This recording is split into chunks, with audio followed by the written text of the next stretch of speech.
Welcome back to So You Really Want to Learn Latin. Today we're going to be looking at principal parts before moving on to explain how the perfect tense works in Latin. To begin with, let's look at what we mean by principal parts.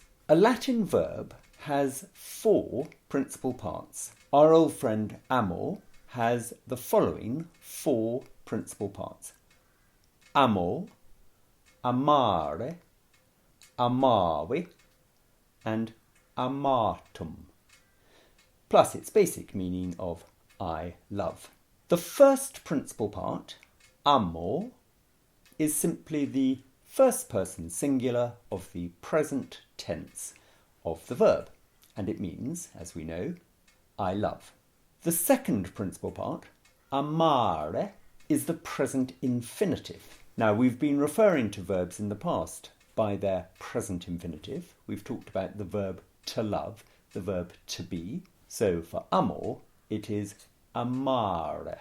The third principal part is amavi, and the third principal part is the first person singular of the perfect tense of the verb, and it means I have loved. And finally, the fourth principal part, amatum, it's a funny little fellow called the supine. Now, the supine of a Latin verb has the meaning in order to love, or in order to whatever the verb is. In the case of amor, it's in order to love. We're not going to need that bit for quite a long time, many weeks. Only when we start mucking around with a thing called the passive will we actually need that fourth principal part. However, I'm a little bit strict about this. From now on, when you learn a Latin verb, rather than just learning its basic first-person singular form, like amor or cantor, we need to know its principal parts.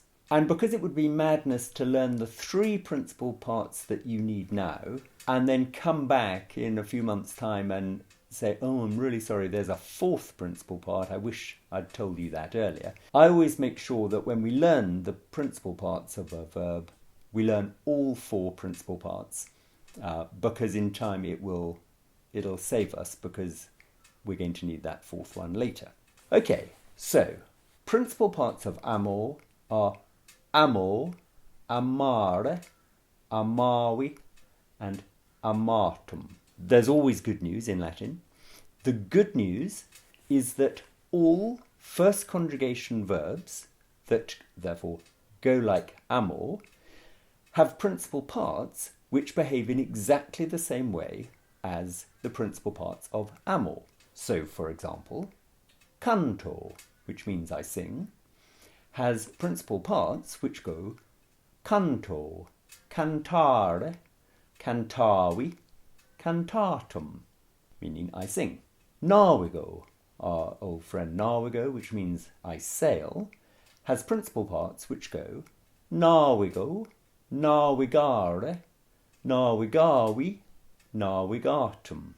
Again, apologies for the fact I can't roll my R's. It's a bit frustrating because the second principal part of a Latin verb, the present infinitive, always ends RE.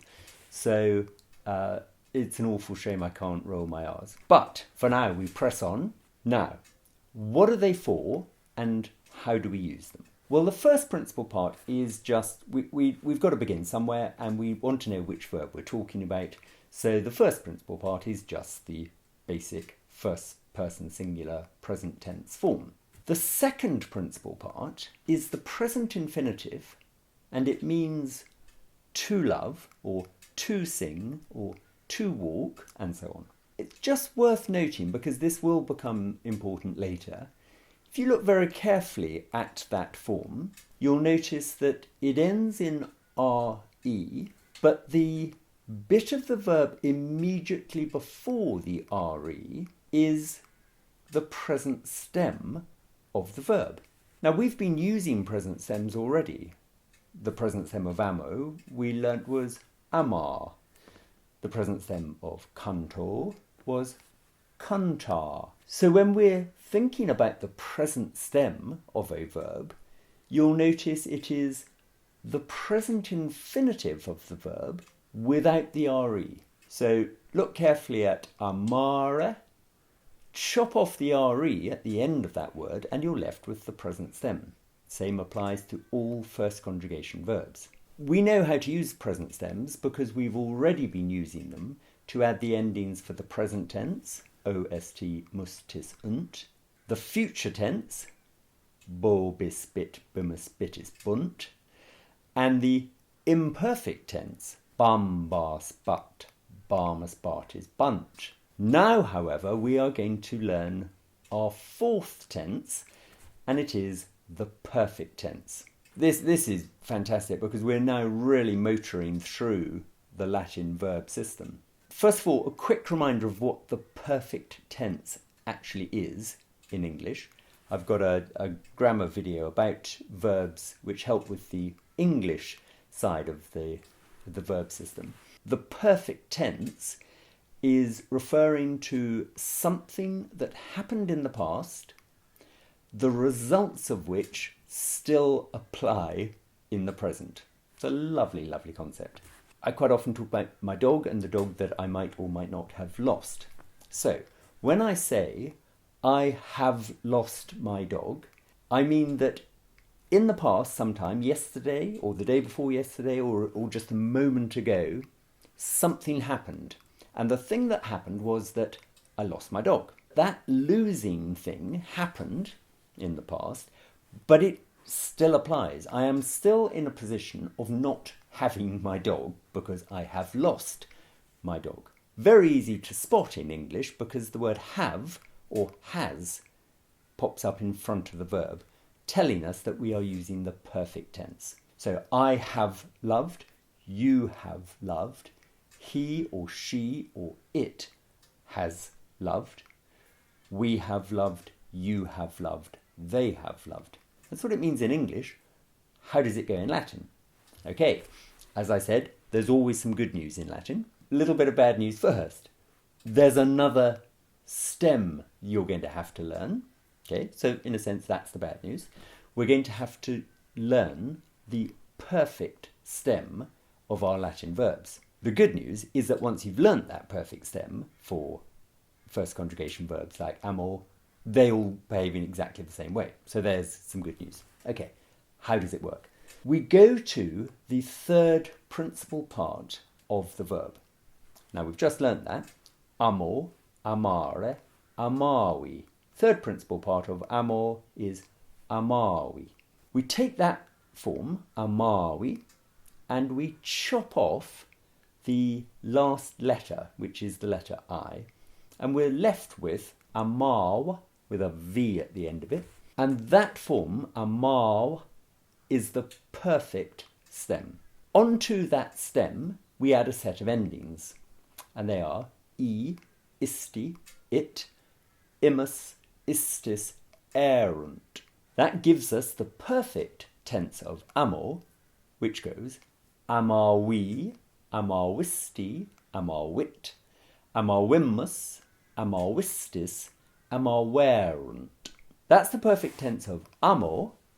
The good news is that we can instinctively form the perfect tense of, let's say, navigo. We take the verb navigo, we go through its principal parts, navigo, navigare, navigavi, stop at that third principal part, chop off the I to get the stem, navigal, and then crack on the endings, I, isti, it, imus, istis, erunt. So the perfect tense of navigo is navigavi, navigavisti, navigavit, navigavimus, navigavistis, navigaverunt.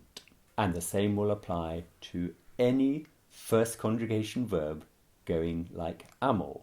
So wako, I call, wako, wakare, wakawi. That's the third principal part of wako. And then off we go. Wakawi, wakawisti, wakawit, wakawimus, wakawistis, wakawerunt. It's as simple as that. Okay, that's quite a lot to take in for one lesson. We've got the whole concept of principal parts. Latin verbs almost always have 4 principal parts. We'll learn later that some of them only have 3, but let's just cope with the fact that there are 4 and most have 4. All first conjugation verbs like amor behave in the same way as amor, which is what's great about them, and their principal parts end o, are, arvi, artum.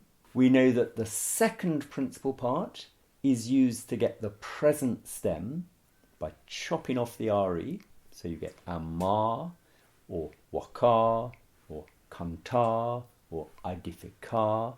Those are all present stems. And then when we move across to the third principal part, we get this form that ends in the letter I, and if we chop that I off, we are left with the perfect stem.